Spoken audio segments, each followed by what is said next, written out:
which means when he sent. It's Exodus 13:17 to 17:16. And there's also Judges 4:4 to 5:31. Before we start, we're going to do the Torah blessing. So, Baruch atah Adonai Hamorah, Baruch Adonai Hamorah le'olam bayed, Baruch atah Adonai Eloheinu melech haolam asher b'chovanu v'kol ha'amin v'natan lanu et Torato, Baruch atah Adonai noten haTorah. Blessed Adonai, who is blessed. Blessed Adonai, who is blessed now and forever. Blessed are you, Adonai, our God, sovereign of the universe, who has chosen us from among the peoples and given us a Torah. Blessed are you, Adonai, who gives the Torah. All right, so last week's portion, does anybody remember what happened? What Lucas was talking about? Anybody? What was one of the plagues that happened? The locust? Somebody said locust? Yeah, so we had the locust. And then what happened after the locust? What happened?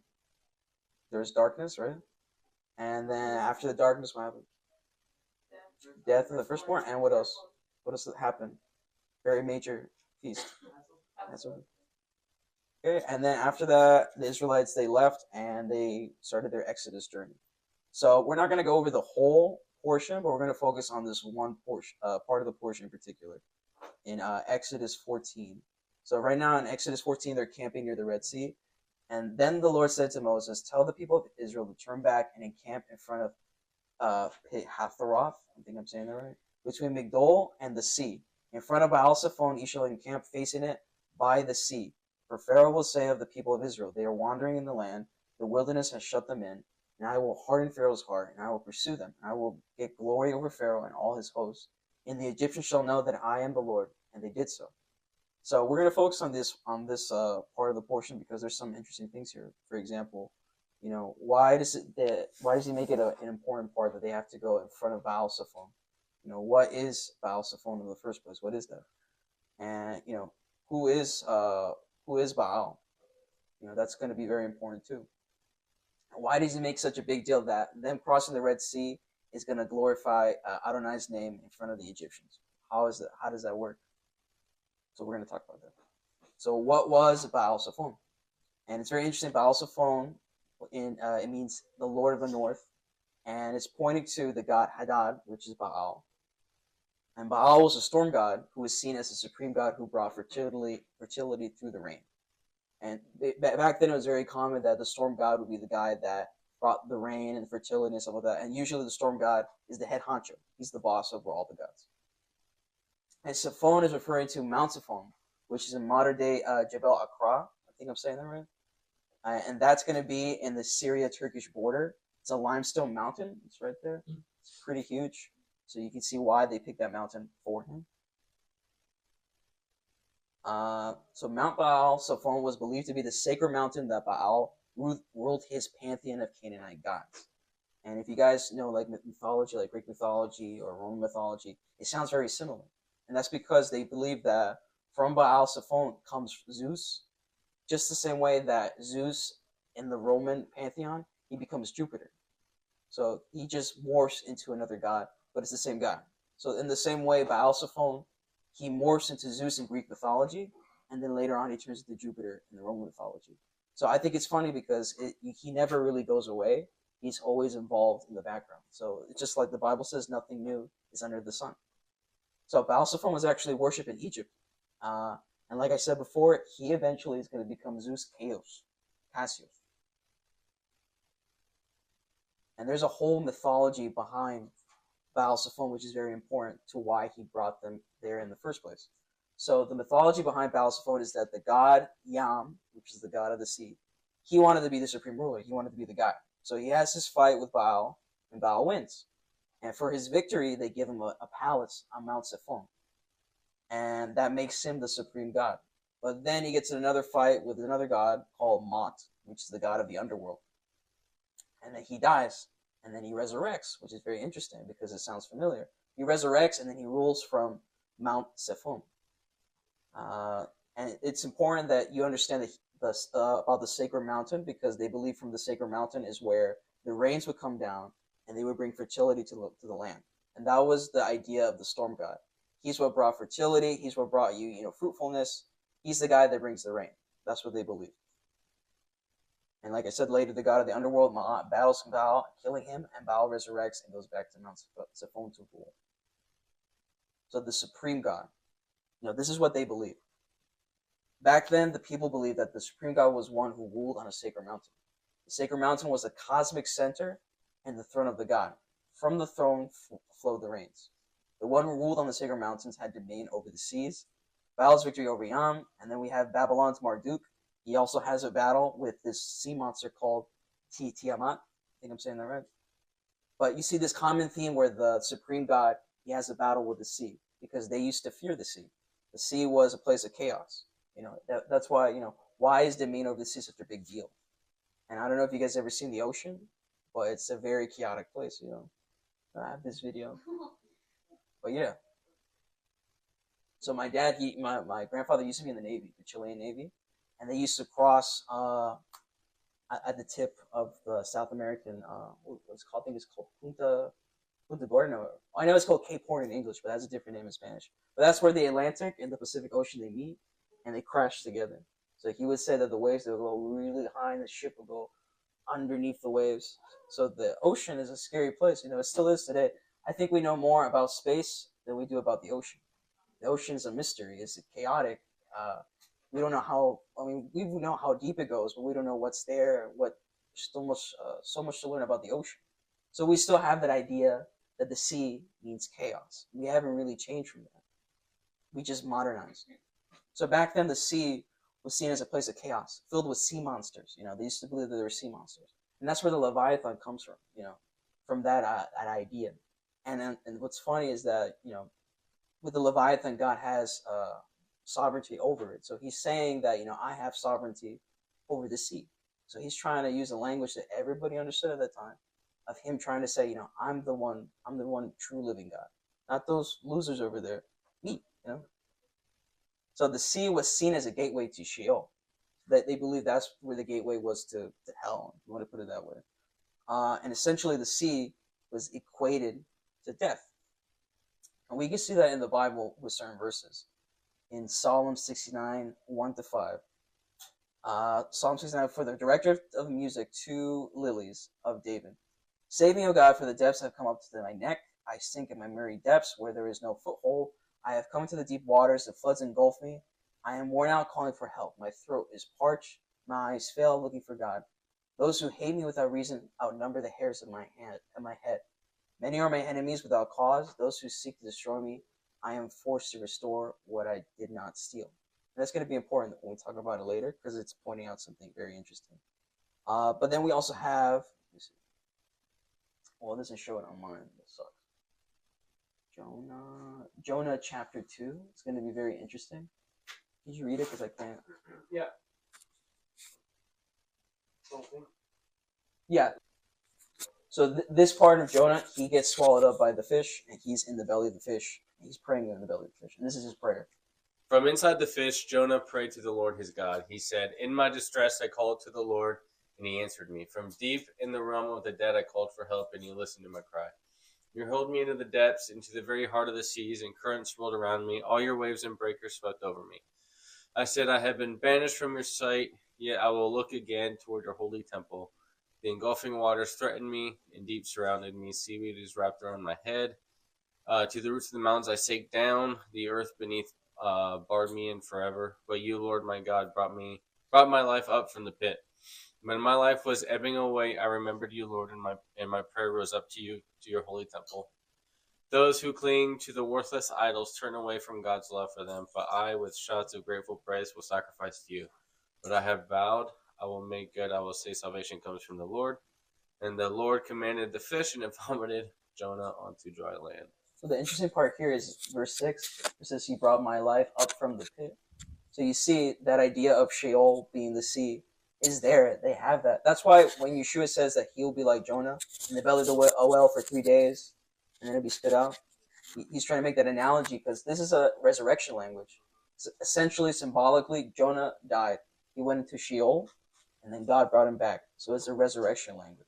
And you're going to see this throughout the Bible where God takes Israel or takes anybody and he saves them from the waters. And we're going to see that eventually with Yeshua. And this is a very common theme that starts all the way back in Genesis 1-2. When we start in Bereshit. Let me see. I have to go back.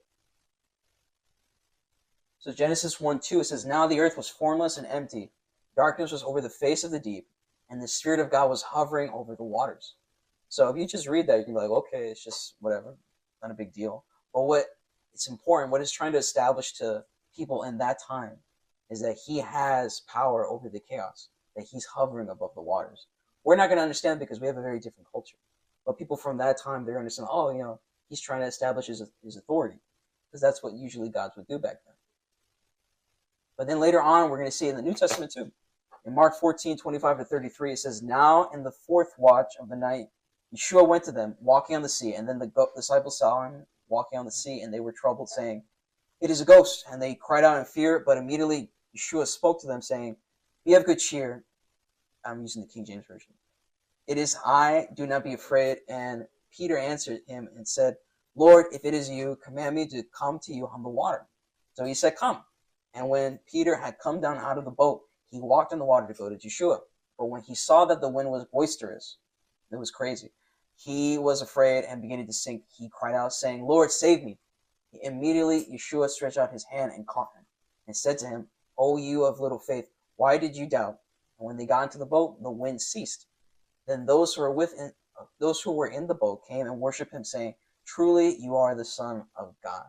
So again, because like I said, eventually Baal Zephon is going to become Zeus, and then Zeus is going to go into Jupiter in the Roman mythology. But that idea of water being chaos is still going to carry on throughout that time. So in Yeshua's time in the first century, they still believed the sea was chaos. And, there were a lot of ship merchants and things like that. So they still have that idea in their heads.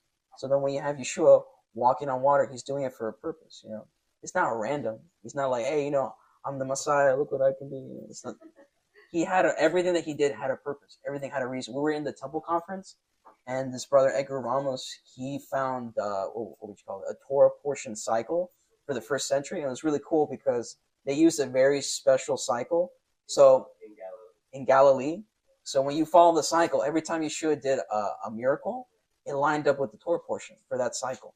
It was really cool. So everything he did had a reason, and then again we see it in Mark 4:35-41. That day when evening came, he said to his disciples, let us go over to the other side. Leaving the crowd behind, they took him along, just as he was in the boat.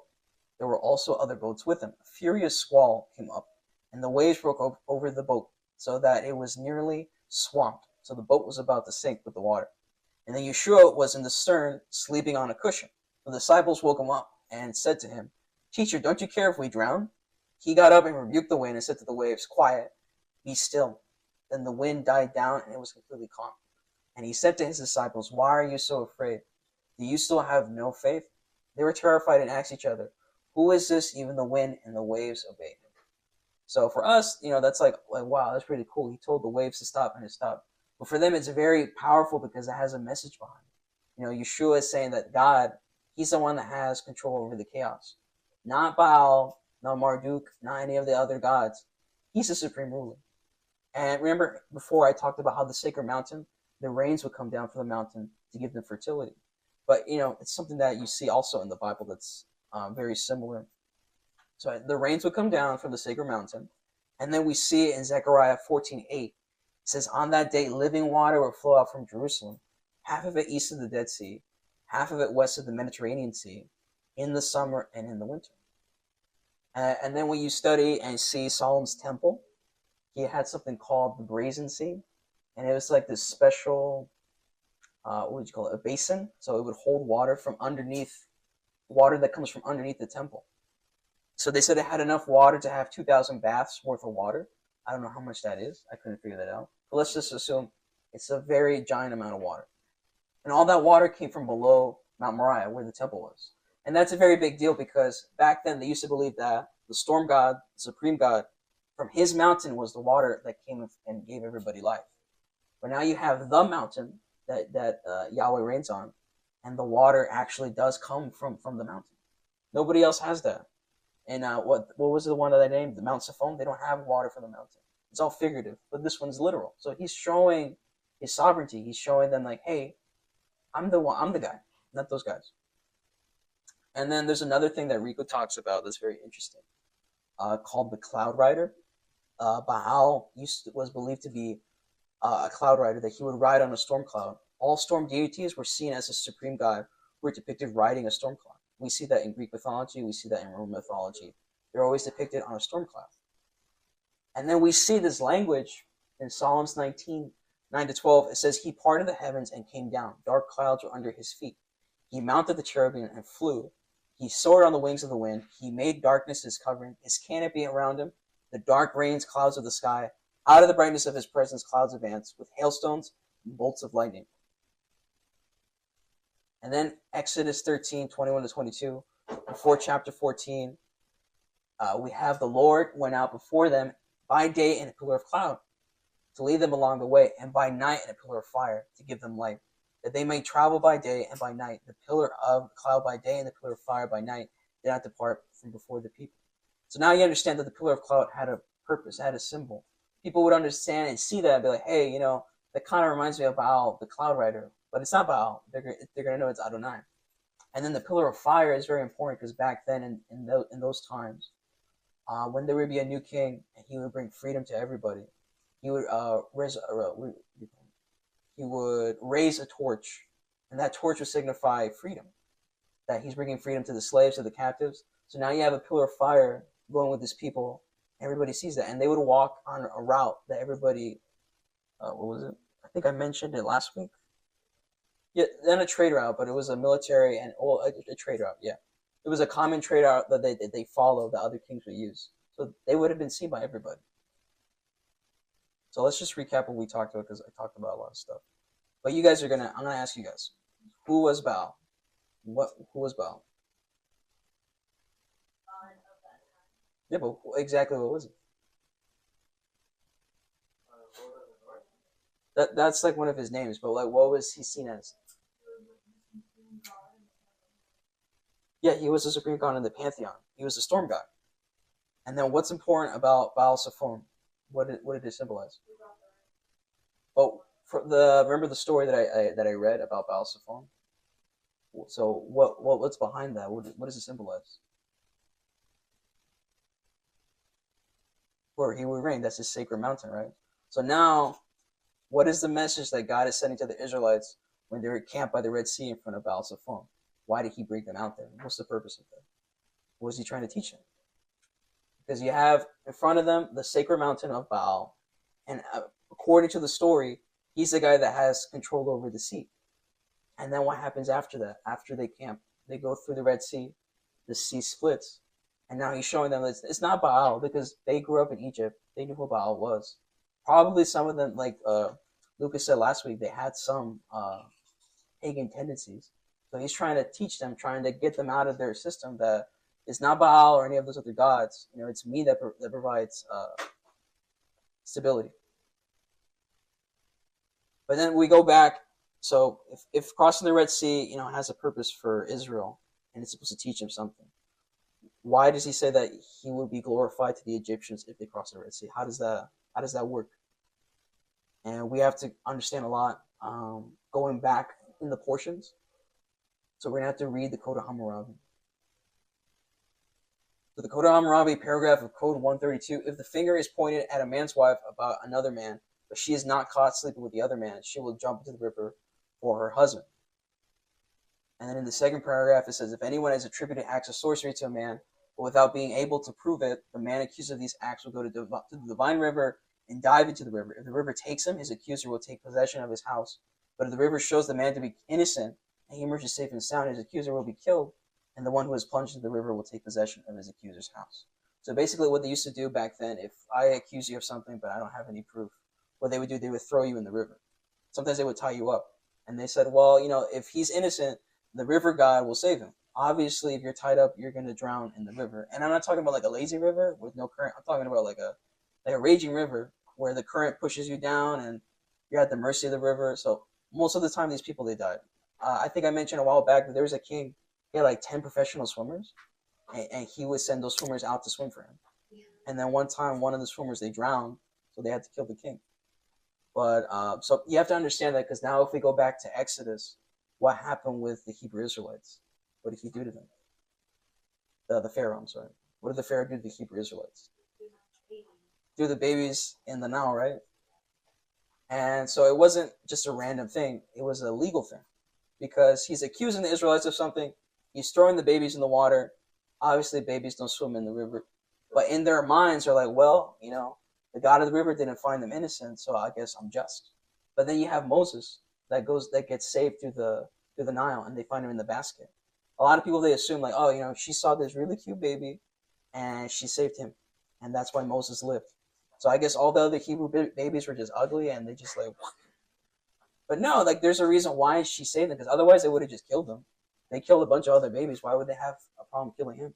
But they saved him because they found him in that basket, and in their minds, they're seeing that Moses is justified by the God of the river in the Egyptian mind.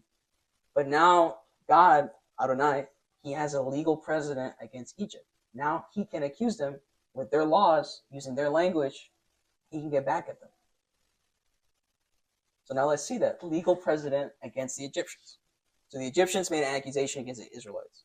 They threw the Hebrew babies in a river. Moses is found, meaning he is found innocent according to the laws. Now the accused get the riches of the accuser. What happened when Israel left after all the plagues? What did they walk away with? They gave them all their gold and riches and stuff like that.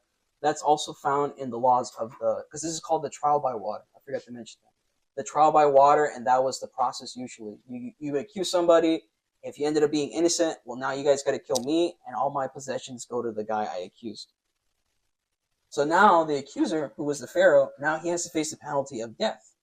And that's when the Egyptians get swept by the sea. And that's why they had to go through the Red Sea.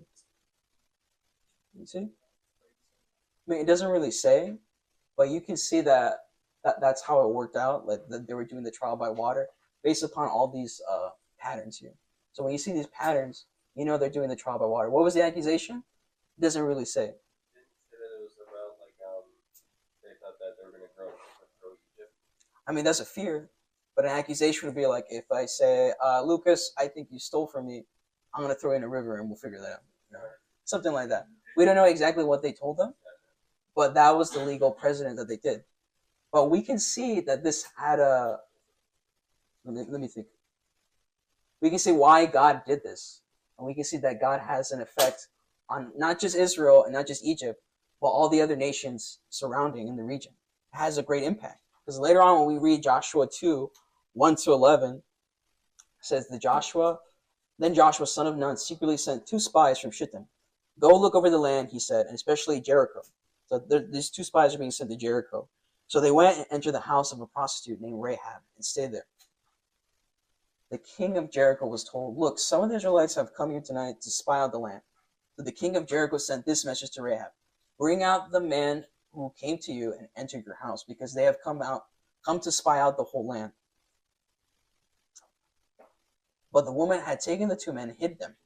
And she said, yes, the men came to me, but I did not know where they had come from. At dusk, when it was time to close the city gate, they left. I don't know which way they went. Go after them quickly. You can catch up with them. But she had taken them up to the roof and hidden them underneath the stalk of flax she had laid out on the roof. So the men set out in pursuit of the spies on the road, and that leads to the fords of the Jordan. As soon as the pursuers had gone out, the gate was shut. So this is the important part. Before the spies lay down for the night, she went up on the roof and said to them, I know that the Lord has given you this land, and that a great fear of you has fallen on us, so that all who live in this country are melting in fear because of you. We have heard how the Lord dried up the water of the Red Sea for you when you came out of Egypt, and what you did to Sihon and all the kings of the Amorites east of the Jordan, whom you completely destroyed. When we heard of it, our hearts melted in fear, and everyone's courage failed because of you. For the Lord your God is God in heaven above and on the earth below. So you see, why is it so important that he dried up the water of the Red Sea? What does that mean? He has power, but it's referring to the trial by water, because they knew if they walk on dry land, God's saying, he's using the language, he's saying, I find them just, and I'm the one who determines who's just and unjust. So now everybody's afraid because they're like, oh my God, he's fake. They have the real God. They have the cloud rider, they have the pillar by fire, they have the guy that walks them through the sea. I'm screwed. So there's this whole thing that God's trying to do where he's trying to destroy a system of beliefs that is in Egypt, that's with the Egyptians, and that's in the world of that time. So now that you understand all of this, once we go into the Song of Moses, you understand, what's going on. Because the Song of Moses is going to be an enthronement song. It's going to be a song of praise for God. Because now they understand that He is the one and true living God. That Adonai, He is the only God on earth. No other God is like Him. And that's why they sing this song. So now that you understand all this in mind, now we can read it and we can understand what exactly is going on. So it says, Then Moses and the people sang this song to the Lord, saying, I will sing to the Lord, for He has triumphed gloriously. The horse and his rider has thrown into the sea. The Lord is my strength and my song, and that He has become my salvation. This is my God, and I will praise Him. My Father's God, and I will exalt Him. The Lord is a man of war. The Lord is His name. Pharaoh's chariots and his host He cast into the sea, and His chosen officers were sunk into the Red Sea. The floods covered them. They went down into the deeps like a stone. Your mighty right hand, O Lord, glorious in power. Your right hand, O Lord, shatters the enemy. And this is important because Rico was mentioning how in the Song of Moses has a lot of language used in the ancient Near East that if you just read it, it's like whatever, you can just skip over that. But when you try to study like this one part right here, it has a lot of deep meaning. So interestingly enough, back then in Egypt, they used to do this thing where they would mold these objects and they will mold it like a person. Let's say I want to mold an object based on the president of some country, whatever. So they would mold it to look like the guy, and then on the guy they would write inscriptions of the local kings in that area, and they would write a curse on the statue. And then after they all did that, they would say a curse, and then they would throw it on the ground and smash the figurine. And that was symbolic of them saying, like, well, let it be done, let that guy be cursed. So now what you see, what the Israelites are trying to say is that now you're the ones that are cursed.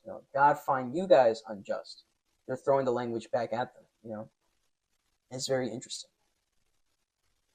And in the greatness of your majesty, you overthrow your adversaries. You send out your fury, it consumes them like stubble. At the blast of your nostrils, the water piled up, the flood stood up in a heap. The deeps congealed in the heart of the sea. See, there's a lot of language about flooding. The enemy said, I will pursue, I will overtake, I will divide the spoil, my desire shall have its fill of them. I will draw my sword, my hand shall destroy them. You blew with your wind, the sea covered them. They sank like lead in the mighty waters. Who is like you, O Lord, among the gods? Who is like you, majestic in holiness, awesome in the glorious deeds, doing wonders? You stretch out your right hand, the earth swallowed them up. So, there's a, commentary from the Zandervan Bible Illustrated Commentary, which is a resource that Rika uses a lot. And it says here that there's a statement that may refer to the Egyptian conception of the punishment that awaits the wrongdoers in the afterlife. I don't know if you guys saw, what was it, Moon Knight, Disney Plus? Yeah. Where he goes to the afterlife and his heart is on the scale. That's what they used to believe, the Egyptians, that once you died, your heart would be weighed on the scale and the feather would be used as comparison. If your heart weighed more than the feather, then you didn't go into the afterlife. If it did, then you go into the afterlife. I don't know if I did that right, but you got what I'm trying to say, right? Zondervan Bible Illustrated Commentary. So yeah, so if your heart was heavier than the feather, then it would be consumed by something called the devourers or the swallower, and the swallower would eat the heart, and then you would die. And it looked like this. It was like an amalgamation of like a crocodile, cheetah.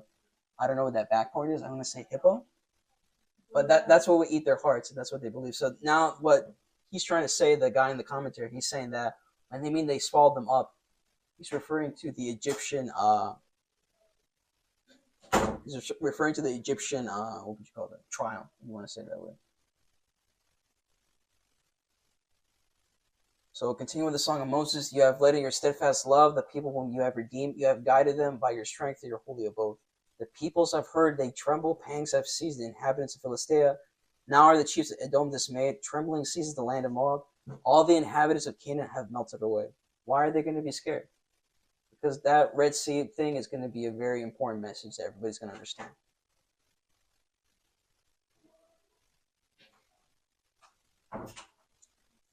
So terror and dread fell upon them because of the greatness of your arm. They are still as a stone. Till your people, O Lord, pass by, till the people pass by whom you have purchased. You will bring them in and plant them on your mountain, the place, O Lord, which you have made your abode, the sanctuary, O Lord, which your hands have established. The Lord will reign forever and ever. So after that, I guess it's all they ride into the sunset and everything's pretty good. But that doesn't happen. They go into the desert, The desert is a really harsh place. That's actually going to be the Sinai region. That's where they go. And you can imagine that it was really tough. So God, he ends up testing them. And I think it's in Deuteronomy 8 where it says that he tests them on purpose. He lets them go hungry because he wants to test their hearts.